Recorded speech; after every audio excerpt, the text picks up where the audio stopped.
Salve, moçada da primeira série da Escola Cívico-Militar Professor Antônio Ferreira Lima Neto, turmas 1A, 1B, 1C e 1D, e também demais alunos que assistem os vídeos aqui do canal. Galera, aqui é o professor Feliciano gravando mais um vídeo com aula de física para vocês, correto, moçada? E hoje a gente vai dar início aos nossos assuntos já do segundo bimestre. A gente vai estar falando sobre lei da gravitação universal, certo? Depois de falar sobre a lei de Newton, no final do mês passado, vai falar agora sobre a lei da gravitação universal. Então, o que a gente fala aqui? A gravidade não é apenas uma força que se limita a atrair corpos para o centro da Terra, mas uma interação fundamental que existe entre qualquer corpo do universo, certo? Que tem massa. Essa força é mais intensa quanto maior for a massa dos corpos envolvidos e mais próximos estiverem, certo? De forma geral, a força gravitacional de qualquer objeto age de forma a atrair outros objetos em direção a ele. Devido à abrangência universal dos fenômenos gravitacionais, a lei da gravidade de Newton ficou conhecida como Lei da Gravitação Universal.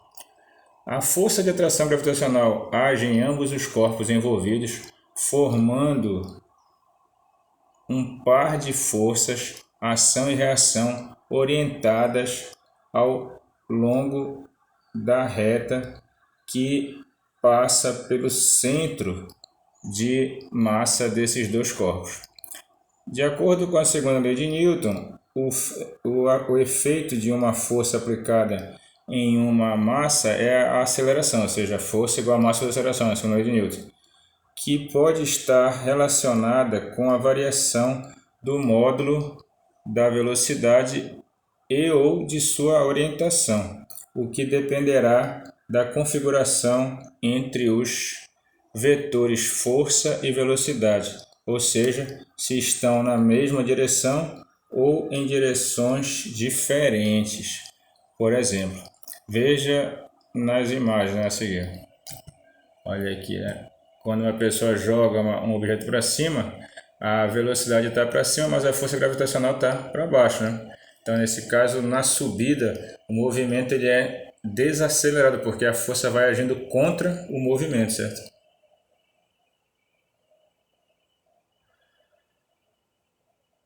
Certo?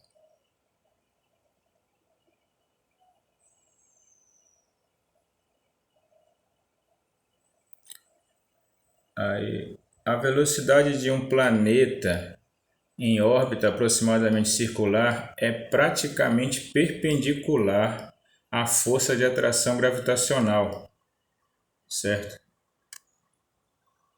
A orientação da velocidade varia enquanto sua intensidade se mantém constante por conta da existência de uma aceleração com direção radial apontando para o centro da trajetória. Então, quando um planeta está girando, certo, em torno do Sol, né, por exemplo, no caso aqui a Terra, existe uma força gravitacional, né, de atração do Sol voltada para o centro da trajetória, né, uma força gravitacional voltada para o centro, e essa força ela é praticamente perpendicular à velocidade, ou seja, a velocidade está aqui pelo lado de fora, né, tangencial à trajetória, enquanto que a força está voltada para o centro, certo?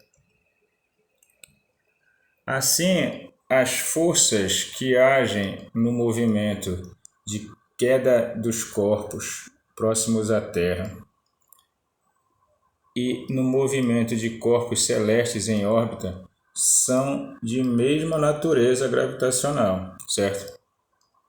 Da lei da gravitação de Newton, se dois objetos têm massas m maior, né, e m minúsculo, m maiúsculo, m minúsculo, e estão separados por uma distância d, a força gravitacional Fg entre eles é dada por essa fórmula aqui, ó. força gravitacional é igual a G, que é a constante gravitacional, vezes a massa do planeta, massa maior, vezes a massa menor, dividido pela distância ao quadrado. Certo? Essa aqui é a força que a gente pode usar também para calcular a força com a qual o Sol atrai um planeta, certo? Essa fórmula aqui, a fórmula da lei da gravitação universal. A força gravitacional é igual a G, que é a constante gravitacional, vezes a massa maior vezes a massa menor, dividido por D ao quadrado. Quanto maiores as massas, maior será a força de atração entre os corpos. E quanto menor for a distância entre eles, quanto maior for a distância entre eles, mais fraca será a força de atração. Se eles estão muito longe um do outro, menor vai ser essa força, certo? Tudo ok, pessoal? Vamos seguindo aqui.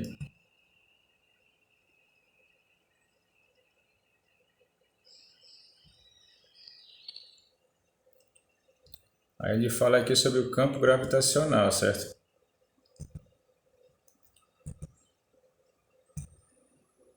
Essa constante G que aparece lá foi calculada como sendo 6,67 vezes 10 a menos 11, certo? Constante gravitacional. Aí esse valor que a gente vai estar usando mais ou menos nas nossas atividades, certo?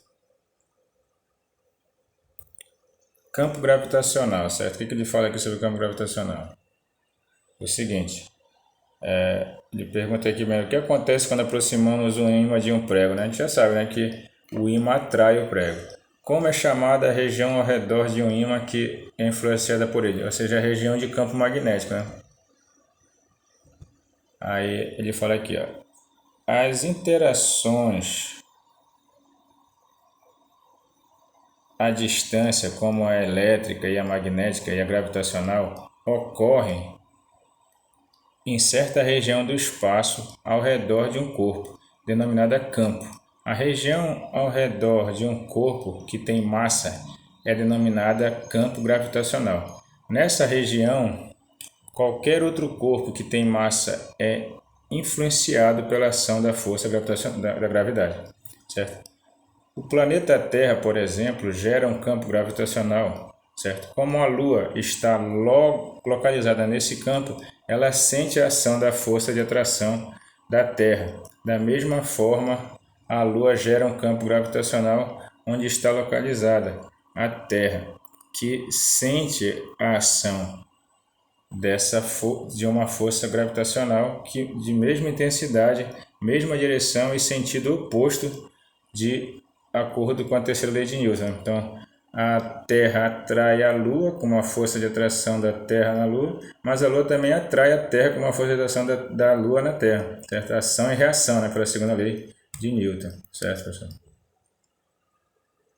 Aí aqui tem uns exemplos aqui, ó. Um corpo que está a uma distância da Terra, né, sofre a ação da gravidade, da força G, e faz com que ele fique girando em torno da Terra, certo? O campo gravitacional da Terra é sempre voltado para ela, né, para o centro da Terra, certo? Beleza?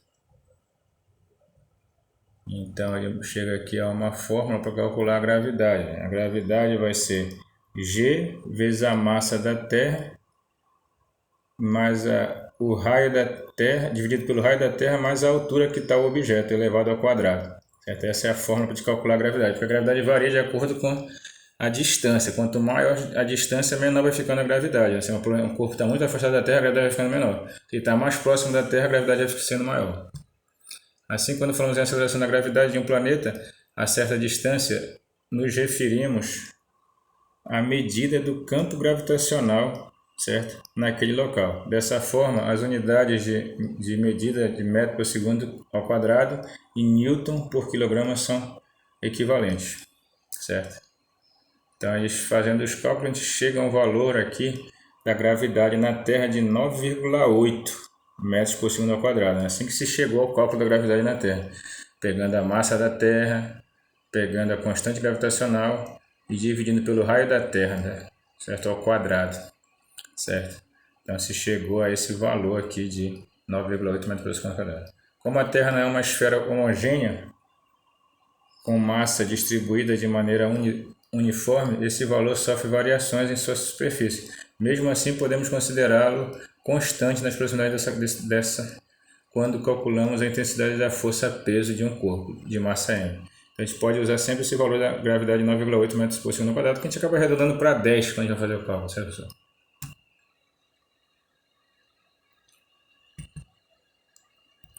Aí tem aqui na próxima página, que já é a página 112, umas atividades que vocês vão fazer para nós aí, falou? Já para a próxima aula, certo?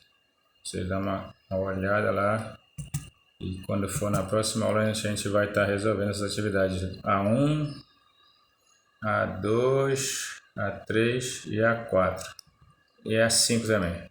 Dei uma testada lá, falou moçada que já são atividades que vão ajudar a gente para a nossa próxima primeira avaliação já do segundo bimestre. Falou? E também vamos começar a falar na próxima aula sobre queda livre, né? Que já é movimentos aqui na Terra, né? Beleza? Então por hoje é só, moçada, fique com Deus. Não esqueça de deixar um comentário com teu nome e turma, se tu vai saber que tu assistiu. Se tu gostar, dá um like. Se não se inscreveu no canal ainda, se inscreve. Fique com Deus, sou José o Senhor. Valeu, moçada. Um abraço.